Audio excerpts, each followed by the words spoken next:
ปลามันต้องมีคือทันเด้อนะครับ อาหารเด้อจะมาว่าบ้านหัวอาหาร บ่ได้บ้านหยัง บ่ได้บ้านหยังเด้อค่ะ เบิ่งกันจังซี่แหละครับว่ามันมีบ่อปลาใหญ่ขนาดไหนตัวขนาดไหนนี่นี่มันของที่นี่ ฝากดึงได้บ่วิมันสิโดนแล้วมันสิเอาลงยากวิดีโอ เอาเปิดมา เดี๋ยวหิน อันนี้ของหินเอา มันได้ทำความสะอาดเด้อค่ะก็เลยสิ ขาดออกเลยนี่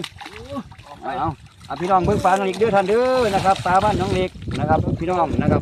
เบิ่งใส่ปลาขนาดปลาพี่น้ อั อน ง นี้ของแท้บ่มีการบ้านหัวอาหารเด้อค่ะ นี่คือบ้านน้องเล็ก อันดึงขึ้นอีกได้บ่ค่ะมันบ่เห็นตัวปลามันเห็นแต่น้ำ เอาไปเลยกว่านี้พูดน่ะพี่น้องเบิ่งเด้อนะครับ